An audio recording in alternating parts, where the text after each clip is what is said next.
A verdade é que a vida, ela não atrasa mais pelo fato de tu fazer as coisas com calma.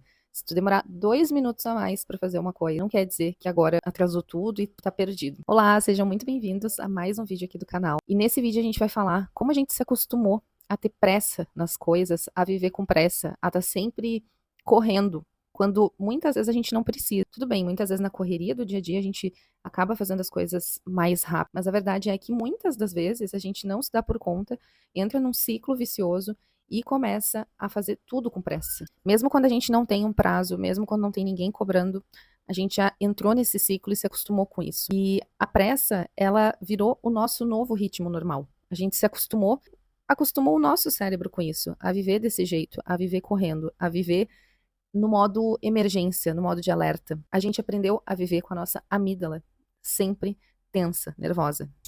E por que que isso é tão real? Quando a gente já acorda calculando o nosso dia, pensando o que que falta, o que que eu preciso fazer, quanto tempo eu ainda tenho. Parece que a gente vive um ciclo de estar sempre atrasado. Parece que a gente já começa no depois, que a gente já está vivendo algo que deveria ter sido vivido antes. A gente fica com a cabeça em outro momento que não é o presente, não é agora. E a verdade é que, conscientemente, a gente não quer viver assim, a gente não escolheu. Mas a gente foi levado a viver assim, porque a gente tem vários compromissos, tem uma vida lotada de coisas, e muitas vezes a gente vai encaixando um compromisso em cima do outro, apertando os prazos, apertando o tempo e fazendo do jeito que dá. E o nosso cérebro, a nossa mente entende que isso é o certo, que isso é o normal. Mas a verdade é que a gente se acostuma a ter pressa, a fazer tudo assim, a viver tudo assim, até os momentos de descanso, os momentos de lazer. E por que que o nosso cérebro ele se acostuma tão rápido com isso? Porque a verdade é que ele aprendeu a nos proteger. Então, quando tudo é muito rápido, muito urgente, a gente precisa ficar sempre atento, o nosso cérebro entra no modo de alerta, de sobrevivência. É como se o nosso cérebro entendesse que ele está passando por um perigo e que ele precisa tomar cuidado, quando na verdade não existe perigo nenhum acontecendo. E a verdade é que muitas vezes o problema não é o relógio, o problema é essa pressa inconsciente que a gente colocou em nós mesmos, diante de tantos compromissos, tantas demandas.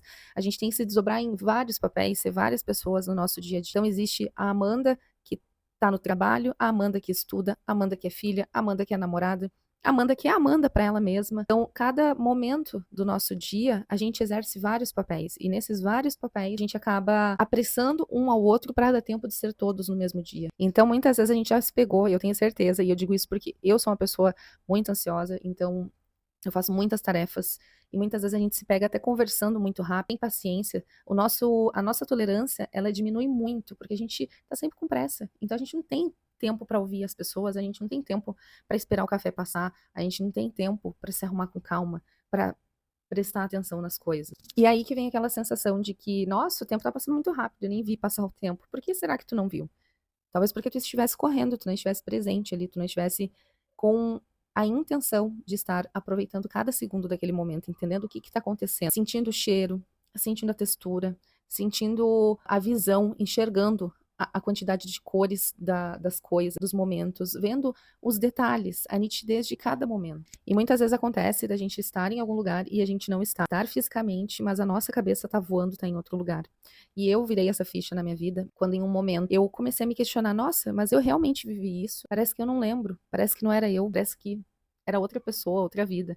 E muitas das vezes a gente pode evitar isso estando presente, estando ali, entendendo que são momentos que muitas vezes não vão se repetir, são fases da nossa vida que não vão se repetir. Então o que vai ficar vai ser as tuas memórias, as tuas lembranças. E quando tu tá nessa pressa imaginária, tu não aproveita de fato, tu não vai construir essas memórias. Tu não vai lembrar da riqueza de detalhes. E aí muitas vezes as pessoas acham, mas isso é falta de interesse, por isso que fulano não presta atenção. É que a gente se acostumou assim. Essa é a sociedade moderna, essas são as formas das pessoas levarem a vida cotidiana, sempre focado. A gente não consegue mais estar em algum lugar sem estar mexendo no telefone. Muitas vezes as pessoas estão conversando com a outra fisicamente, uma de frente para a outra, e tá mexendo no telefone falando com outra terceira pessoa. Olha que nível que chegamos. E onde que eu quero chegar com tudo isso? Que muitas vezes a gente pensa assim, nossa, se eu fizer com calma, eu vou me atrasar. Mas não é 2 minutos que vai mudar a tua vida. Se tu fizer com um pouquinho mais de calma, com um pouquinho mais de atenção, com um pouquinho mais de foco de atenção, de intenção, tu vai ver que muitas vezes tu vai aproveitar muito mais esse momento, tu vai ter uma riqueza maior de detalhes, de memórias, e aquilo ali não vai mudar no saldo do teu dia. Então, a verdade é que a gente precisa desacostumar o nosso cérebro de ficar sempre nesse modo de sobrevivência, nesse modo de estar de alerta, de ansiedade, porque se a gente continuar assim, primeiro que a gente vai ficar sempre tenso com as situações, e segundo, que a gente não vai estar ali aproveitando. Não são os 2 minutos que vão atrasar a tua vida, pelo contrário, eles vão te devolver presença, vão te devolver, vão ensinar para o teu cérebro que é seguro ali, que tá tudo bem, que existe um novo ritmo, que tu pode, através da neuroplasticidade, que é a nossa capacidade de aprender coisas novas, ensinar para o teu cérebro um novo ritmo que seja saudável, que seja bom. Se esse vídeo te tocou de alguma forma, deixa o coraçãozinho aqui, o likezinho para eu saber. Comenta aqui também nos comentários se em algum momento já te pegou só existindo, só sobrevivendo, ao invés de estar ali presente. E se inscreve no canal para a gente falar de vários temas de mentalidade, rotina, hábitos e como se tornar a nossa melhor versão. Eu te espero no próximo vídeo.